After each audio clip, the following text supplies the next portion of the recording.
राम राम विचारण है। हर हर महादेव। प्रवचन संहिता के एक और नए अध्याय में आप सबका स्वागत है। तो भाई आज एक और महत्वपूर्ण प्रश्न है, उसके ऊपर विचार विमर्श करेंगे।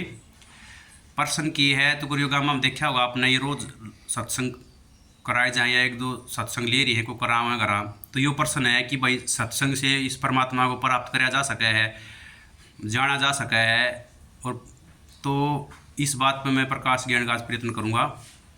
कोई त्रुटि रह जाता क्षमा प्रार्थी हूँ।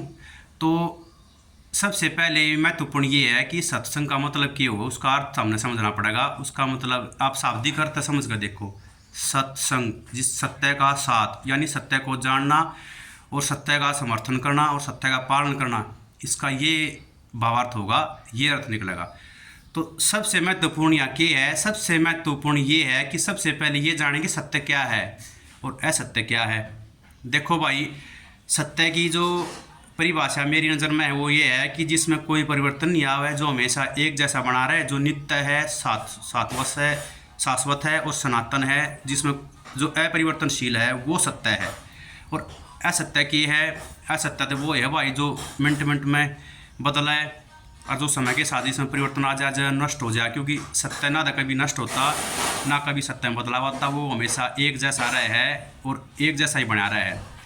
तो सत्य क्या है, जैसे कि हमारा शरीर है, ये सत्य है नहीं, ये पंच महाभूतों से बना हुआ शरीर है। उदाहरण देकर समझा रहा हूँ, ये सत्य नहीं है, ये एक दिन नष्ट हो जाएगा। इसकी उम्र भी एक एक सांस के लिए बदलना रही है। पहले हम छोटे बालक थे, अब युवावस्था में आगे धीरे धीरे शरीर जर्जर हो जाएगा, ये बीमारी लग जाएंगी, ये वृद्ध हो जाएगा और नष्ट हो जाएगा। इसका मतलब क्या है, ये सत्य नहीं है, ये हमारा वास्तविक स्वरूप नहीं है। ये पंच महाभूता से बना हुआ शरीर उसी में मिल जाएगा एक दिन। तो सत्य क्या है, इसके अंदर जो जीवात्मा निवास कर है वो सत्य है, उसमें कोई परिवर्तन नहीं आता, ना वो पैदा होती है ना वो मरती है। उसमें भागवत गीता में भगवान श्री कृष्ण ने स्वयं कहा है कि जिस प्रकार ये हम पुराने वस्त्रों को छोड़कर नए वस्त्र धारण करते हैं, वैसे ही ये जीवात्मा पुराने शरीर को छोड़कर नए शरीर को धारण कर लेती है। जितनी अवधि के लिए ये शरीर मिला है उसका त्याग कर देती है। और ये चक्कर जन्म जन्मांतर तक चलता रहता है, जब तक इस संसार रूपी भवसागर से ये जीवात्मा मुक्त नहीं हो लेती, तब तक ये चक्कर चलता रहता है और चलता आ रहा है। अनंत समय हो गया, हमने यहाँ अनंत बार हम आदमी बने होंगे, अनंत बार हम अन्य योनियों में गए होंगे, लेकिन हमारी जो समृद्धि है उससे वो चीज़ मिट गया है, हमारा समृद्धि में नहीं रहती। लेकिन सत्य यही है भाई। तो यो मैंने एक उदाहरण देकर समझाया है अपने खुद के शरीर का, आप इसने अपने शरीर के रूप में भी देखें। तो जो शरीर के रूप में देखना है वो असत्य है और सत्य की जीवात्मा है। तो सत्संग का मतलब क्या है, सत्संग का मतलब यो है कि सबसे पहले स्वयं को जानना कि हमारा वास्तविक स्वरूप क्या है। यदि हम मतलब हमारे जीवन का फायदा है कि जब तक हम स्वयं नहीं जान पाते, स्वयं से साक्षात्कार नहीं कर पाते, स्वयं का दर्शन नहीं कर पाते, तो उसके बाद आता है फिर परमात्मा का नंबर कि हम कौन हैं और हमारा किसके साथ संबंध है, कि हम एक जीवात्मा हैं और हमारा सीधा केवल परमात्मा के साथ संबंध है। जो इसके ऊपर चर्चा करी जा, इसके ऊपर विचार विमर्श करा जा, इसको जानने का प्रयत्न करा जा, वो सत्संग है, वो सत्य का साथ है। तो उस तक ये है हमारे जीवन का उद्धार हो जाएगा। और दूसरा भाई, मन ने कई बार खुद भी घर पर सत्संग का आयोजन करके ये मैं कौन हूँ, मेरा किसके साथ है, इसका तात्विक संबंध और मनुष्य का क्या कर्तव्य है, किस प्रकार स्वयं को जाना जा सकता है और किस प्रकार हम सत्य को पहचान सकते हैं, ये प्रयत्न कराया था। लेकिन क्या है, जो ये आजकल हमारी जो समाज में सत्संग की जो परिभाषा बता रखी है, आप देखते होंगे बहुत से कथाकार और घर पर भी आयोजन कर रहे हैं आप, तो उसमें क्या है, जो ये गीत गावे हैं या जो लगाई नाचे हैं, ताली बजा बजा के, यो एक मनोरंजन की दृष्टि तो हो गया। तो उसने सत्संग समझे हैं, उसने परमात्मा को प्राप्त करने का साधन समझे हैं। तो इसमें क्या है, ये गंभीर विषय है, सावधान होकर सुनने वाली बात है। तो इसमें आप ये बताओ, ये मनोरंजन का या कोई और वो थोड़ी है। अब भाई कोई मनोरंजन चल रहा है, एक गीत गाना ना करे, अब ताली बजा कर नाचना करे हो, वो उसमें क्या है, केवल मनोरंजन की दृष्टि तो उसने ली है, वो मन पे कोई प्रभाव नहीं डाल पाता, सच्चाई से मैं अवगत नहीं करा पाता। तो उसका मेरे हिसाब से कोई भी फायदा नहीं है। तो इस बात में आप समझ गए होंगे कि सत्संग का किसका फायदा और किसका फायदा नहीं है। तो केवल उसने संगीत की दृष्टि से और मनोरंजन की दृष्टि से जो लिया जाता है, और उसमें सब ने आनंद भी आए हैं, देखा मैंने मज़े ले गए, देखा है, ताली बजाए हैं। और कई गीत उसमें ऐसे भी हुए हैं जिसके साथ परमात्मा को नाम या तक कोई संबंध नहीं है उसमें भी।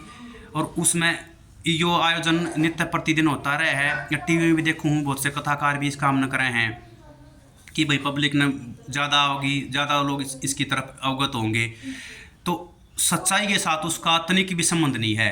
तो इस प्रकार के सत्संग का मेरे हिसाब से कोई फ़ायदा नहीं है। ये मनोरंजन का विषय नहीं है, ये बहुत गंभीर विषय है कि हम जन्म जन्मांतर के चक्कर से बाहर हमें निकलना है, इस जीवात्मा का परमात्मा के साथ साक्षात्कार कराना है। ये हमारा वास्तविक उद्देश्य है, जिसमें इसके ऊपर चर्चा हो और इसका प्रयत्न कैसे करा जाए और कैसे स्वयं को जाना जाए और किस प्रयत्न के द्वारा परमात्मा को प्राप्त करा जाए, वो सत्संग है। वो हमने परमात्मा की तरफ ले जाता है। जब मैंने पहले भी कई वीडियो में बताया है कि जो परमात्मा की तरफ ले जा वो ज्ञान है, बाकी अज्ञान है। तो सत्संग का मतलब वही है जो हमारे अज्ञान को नष्ट करे। जो हमारे सबसे बड़ा अज्ञान जो यो है हमारा कि हम स्वयं को शरीर रूप में देख रहे हैं, ये दृष्टि नाता सच मान रहे हैं, ये जो हम देख रहे हैं अपने चारों तरफ का संसार, इसमें सत्य माने बैठे हैं, लेकिन ये परमात्मा की माया मात्र है, इसमें तनिक भी सच्चाई नहीं है। तो जो इस चीज़ के ऊपर चर्चा करी जा, किस तरीके से हम इस चीज़ ने मतलब परमात्मा की माया ने पार पा सके हैं, वो उसका तरीका की है परमात्मा के चरणों का सहारा। वो किस तरीके से लिया जाएगा परमात्मा के चरणों का सहारा, सब कुछ को, सब हर एक चीज़ को धीरे धीरे अपने मन से, अपने अंतःकरण से निकाल कर केवल परमात्मा का स्मरण और परमात्मा का चिंतन करेंगे हम, और उस परमात्मा की कृपा होगी जब ये संभव है। तो भाई आशा करता हूँ कि आप इस बात का जो है वो समझ गए होंगे अर्थ है कि सत्संग का क्या अर्थ है और किस प्रकार के सत्संग में फ़ायदा है। तो मैंने ये बता भी दिया कि मैंने खुद 3-4 बार इस चीज़ का आयोजन करके प्रयत्न कराया था समझाने का, लेकिन उसमें नृत्य और ये ताली बजा के पीटना और ये आजकल का जो ये डिमार्क लगाए नाचा है ये नहीं था, तो इतना ज़्यादा आनंद सबको नहीं आया।